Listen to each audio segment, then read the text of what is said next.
बिस्मिल्लाहिर्रहमानिर्रहीम। I am summer Shaheen.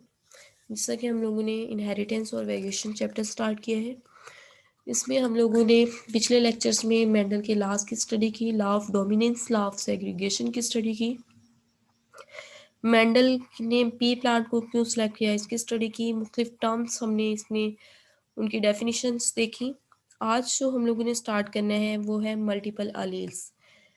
Variations in genetic में lecture number 4 है आज हम लोग का, मल्टीपल अलील्स। मल्टीपल अलील्स क्या होती हैं? ऐसी जीन्स जो कि एक से ज़ायद किस्म की अलील्स रखती हैं। अल्टरनेटिव फॉर्म ऑफ अलील्स अगर उसमें पाई जाती हैं उनको मल्टीपल अलील्स का नाम देते हैं।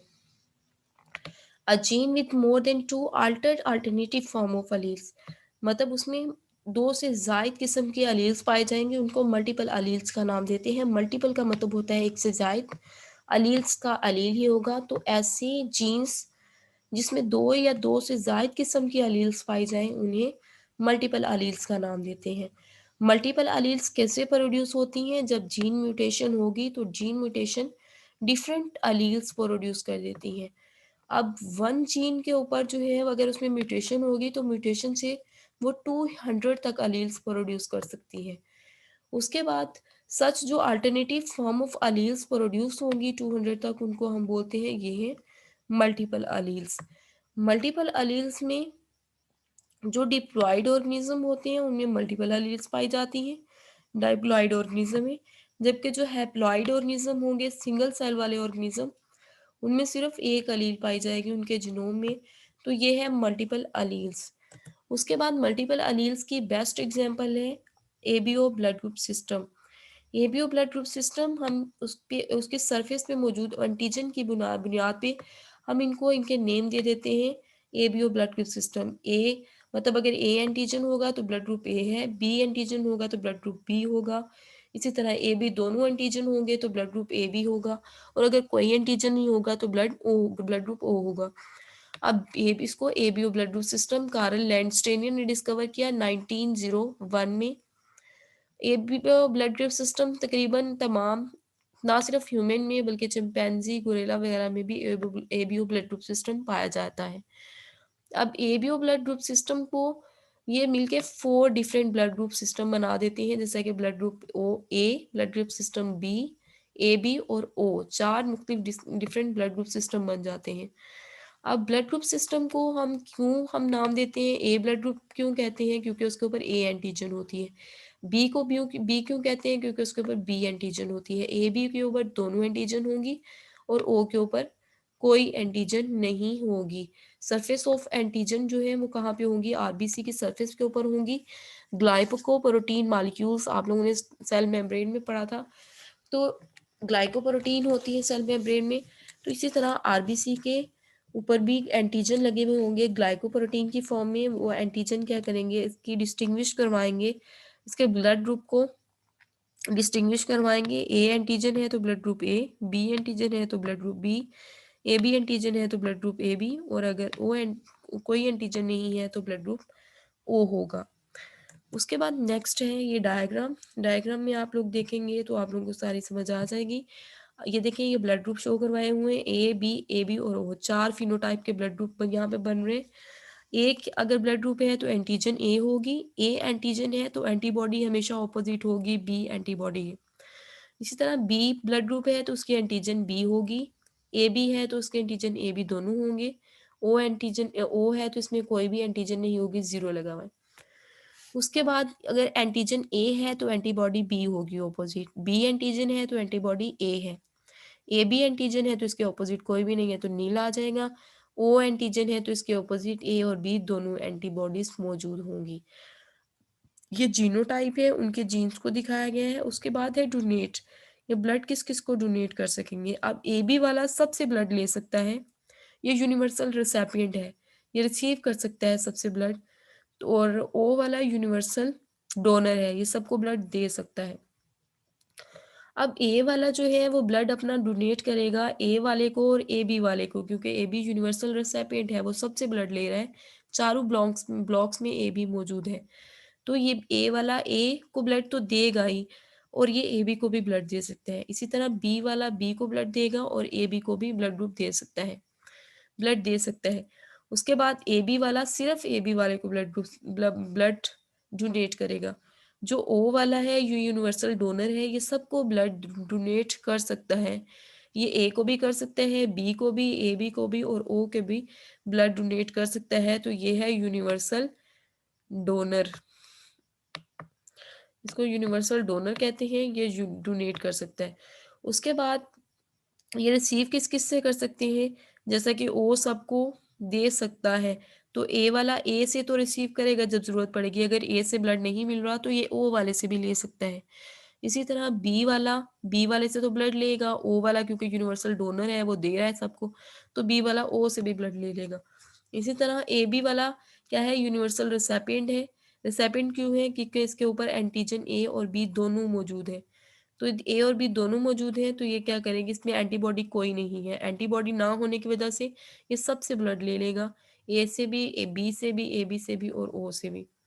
अब इसमें ओ में दोनों एंटीबॉडीज मौजूद हैं, ए बी और बी भी। तो अपनी एंटीबॉडीज वाला वो ब्लड नहीं ले सकते। देखिए यहाँ पे बी है तो बी वाले से ब्लड नहीं ले सकता। यहाँ पे ए एंटीबॉडी है तो ये ए वाले से ब्लड नहीं ले सकती। यहाँ पे कोई एंटीबॉडी नहीं है तो ये ए और बी ओ सबसे ब्लड ले सकते हैं। इसी तरह ओ में कोई भी एंटीबॉडी सॉरी ओ में कोई भी एंटीजन नहीं है तो एंटीबॉडी ए और बी दोनों होंगे। जब दोनों एंटीबॉडीज होंगे तो ये ब्लड किसी से नहीं ले सकता सिवाय ओ के। तो ये इसको जब खुद ये सबको डोनेट तो करेगा, लेकिन जब इसको खुद ज़रूरत पड़ेगी तो ये सिर्फ़ ओ से ब्लड ले सकता है, जबकि ए-बी वाला हमेशा फ़ायदे में है। जब भी इसे ज़रूरत पड़ेगी वो किसी से भी ब्लड ले सकता है, वो ए-बी और ओ सबसे ब्लड ले सकता है। तो इसको यूनिवर्सल रिसिपिएंट भी बोल सकते हैं। यूनिवर्सल रिसिपिएंट जो कि सबसे ब्लड रिसीव कर सकता है। अब नेक्स्ट आगे है antibodies antibodies of blood group system. इसी तरह के वो क्या होते हैं कि जैसे ही बेबी बनना शुरू होता है, एम्ब्रियोनिक स्टेज में होता है, तो उसके अंदर एंटीजन एक्सप्रेस होना शुरू हो जाती है। तो उसकी अलील्स में ब्लड ग्रुप शो होना शुरू हो जाते हैं। जब वो एम्ब्रियोनिक स्टेज में होता है, फिर फीटस और फिर बेबी में कन्वर्ट होता है, तो एम्ब्रियोनिक स्टेज में ही बेबी के अंदर वो जो जीन की एक्सप्रेशन है, ब्लड ग्रुप की एक्सप्रेशन है, वो स्टार्ट हो जाती है। ब्लड ग्रुप सिस्टम स्टार्ट हो जाता है, कौन सा ब्लड ग्रुप है। अब एंटीबॉडीज जो होती हैं वो अपेयर होना शुरू हो जाती हैं प्लाज्मा में। वैसे तो वो बनना स्टार्ट हो गई, लेकिन प्लाज्मा में अपेयर होना शुरू हो जाती है जैसे ही बर्थ होती है। बेबी की बर्थ के पहले महीने में ही एंटीबॉडीज बनना शुरू हो जाती हैं बेबी के अंदर, क्योंकि वो उसको मुख्तलिफ डिजीज़ेज़ से बचाती हैं, उसका डिफेंस करती हैं बॉडीज़। अब एंटीजन जो है वो अक्कर होते हैं naturally absence of corresponding antigen. Antibody sorry हमेशा क्या होती हैं, कोरस्पॉन्डिंग एंटीजन की मौजूद होती हैं। यहाँ पे क्या है, अगर ए एंटीजन है तो एंटीबॉडीज़ के कोरस्पॉन्डिंग बी होगी। बी एंटीजन है तो कोरस्पॉन्डिंग ए एंटीबॉडीज़ मौजूद होती है। तो यही कहा गया है। उसके बाद एंटी सीरम क्या होती है कि serum of the blood group containing both A and B antibodies.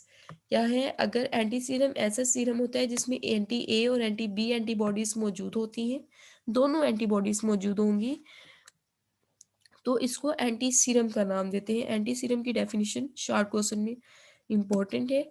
उसके बाद है ट्रांसफ्यूजन ऑफ ब्लड। हमेशा सेफ ट्रांसफ्यूजन होनी चाहिए। अगर ब्लड चाहिए तो सबसे पहले ब्लड डोनेट करने वाला और रिसीव करने वाला दोनों का ब्लड ग्रुप मैच किया जाता है, उसके बाद ब्लड ट्रांसफ्यूज किया जाता है।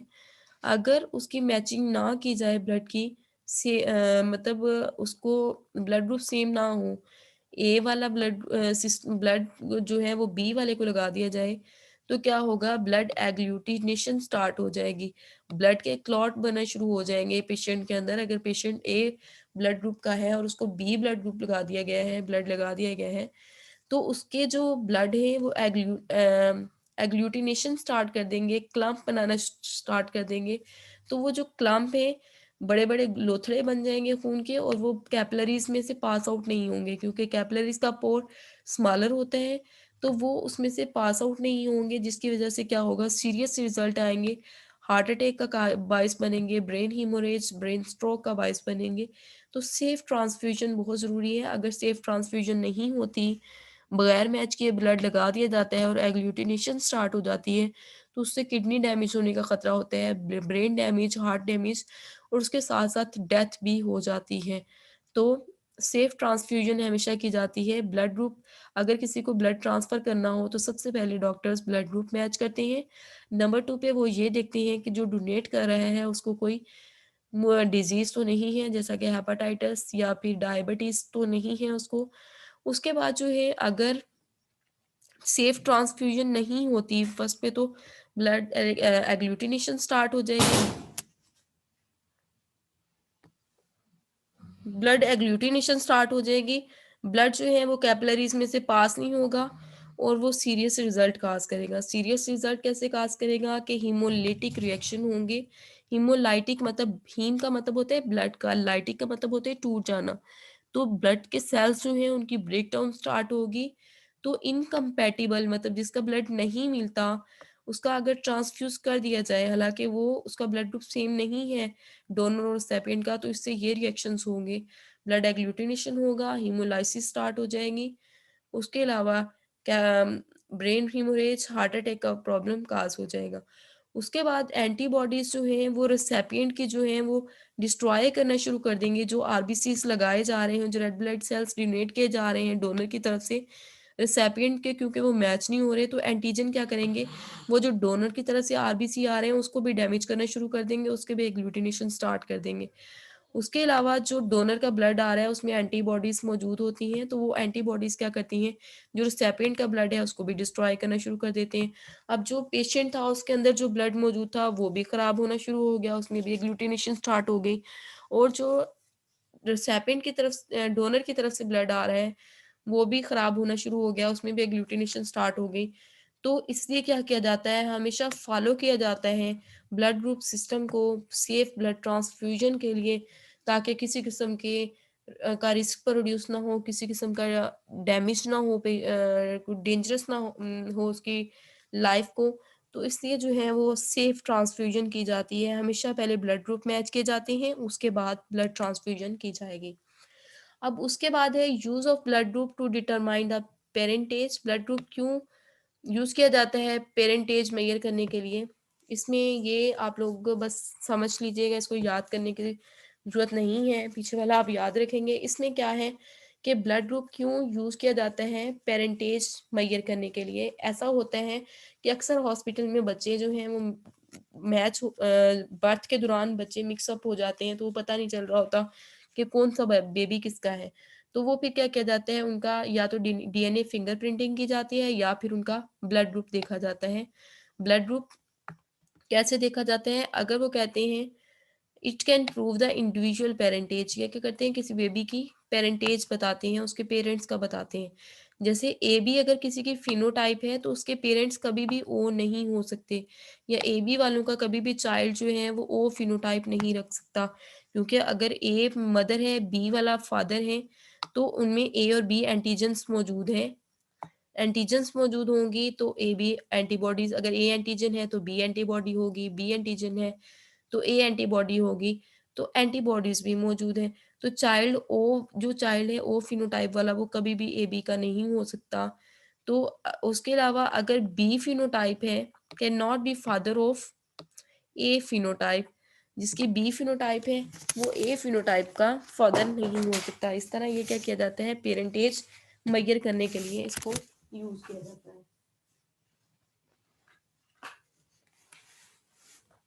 उसके बाद है modern DNA fingerprinting. Modern DNA fingerprinting में क्या होता है, आजकल एक तो ब्लड से देख लिया जाता है कि पेरेंट एज मेजर कर ली जाती है। नंबर 2 पे 23 चैप्टर में हम लोग देखेंगे डीएनए फिंगरप्रिंटिंग, डीएनए एनालाइसिंग के ज़रिए किस तरह पेरेंट एज डिटरमाइन की जा सकती है।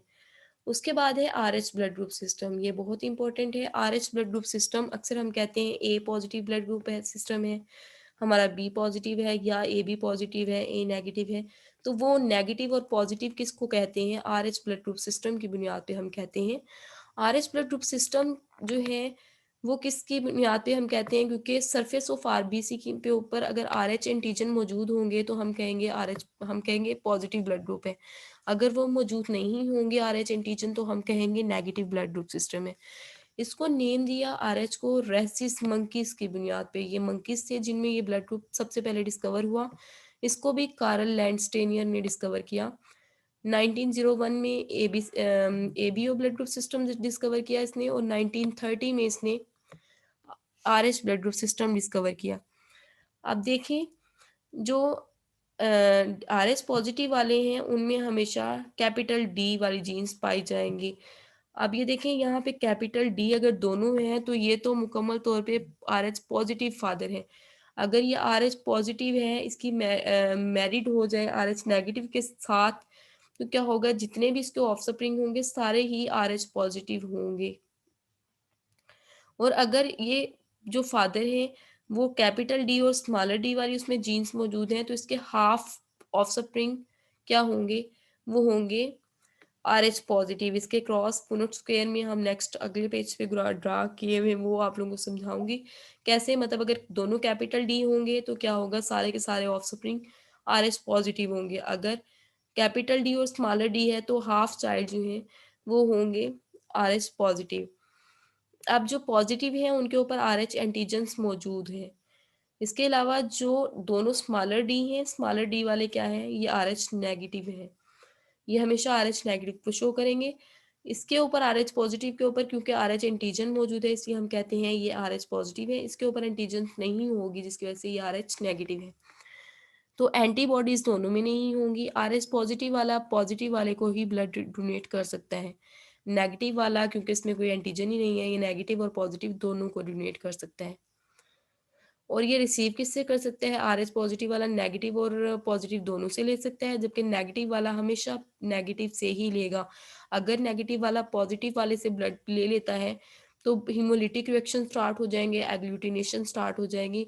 वो एरिथ्रोब्लास्ट फेटलोसिस में हम डिटेल से पढ़ेंगे कि अगर एक आर एच नेगेटिव जो है वो आर एच पॉजिटिव से ब्लड लेता है या आर एच नेगेटिव और आर एच पॉजिटिव की मैरिट होती है तो उनमें कौन से रिस्क प्रोड्यूस होंगे। अब आरएच जो है एंटीबॉडीज को जो है वो प्रोडक्शन करवाती है large number of RH antibodies itself. जो आरएच एंटीजन्स हैं वो आरएच एंटीबॉडीज प्रोड्यूस करवाती हैं। अब जो आरएच पर्सन जो है, negative person do not produce RH, जैसे कि हमने पीछे टेबल में देखा कि जो स्मॉलर डी वाला है वो आरएच नेगेटिव है और उसमें कोई एंटीबॉडीज मौजूद नहीं होती। तब तक उसके अंदर एंटीबॉडीज प्रोड्यूस नहीं होंगी जब तक उसके आरएच पॉजिटिव के आगे एक्सपोज ना कर दिया जाए, आरएच पॉजिटिव एंटीजन में इसको एक्सपोज आउट ना कर दिया जाए। अब इन कैपेबिलिटी में क्या है, कंपैटिबिलिटी में क्या है कि आर एच पॉजिटिव जो है वो टोटली इनकम्पैटिबल है विद आर एच नेगेटिव। ये आर एच पॉजिटिव वाला अगर आर एच नेगेटिव वाले को ब्लड देता है तो क्या होगा, ये इनकम्पैटिबल है जिसकी वजह से हीमोलाइसिस स्टार्ट हो जाएगी, जिसकी वजह से स्वीयर रिएक्शन स्टार्ट हो जाएंगे। अब जो आर एच नेगेटिव वाला है अगर वो रिसीव करता है ब्लड आर एच पॉजिटिव से, रोंग ट्रांसफ्यूजन होती है तो क्या होगा, इसमें एंटीबॉडीज बनना शुरू हो जाती हैं। उसके बाद क्या होता है, antigen can transfer to R H positive, मतलब उसके अंदर एंटीजन्स बनना शुरू हो जाएंगी। ये था हमारा आज का लेक्चर। इसमें हम लोगों ने एबीओ ब्लड ग्रुप सिस्टम और आरएच ब्लड ग्रुप सिस्टम की स्टडी की। एबीओ ब्लड ग्रुप सिस्टम और आरएच ब्लड ग्रुप सिस्टम को उनकी एंटीजन की बुनियाद पे हम ये नाम देते हैं। तो ये टॉपिक इम्पोर्टेंट है। आप मल्टीपल अलील्स ये लॉन्ग क्वेश्चन में भी पूछा जाता है तो इसको अच्छे तरीके से याद करने हैं आप लोगों ने। ओके, अल्लाह हाफिज़।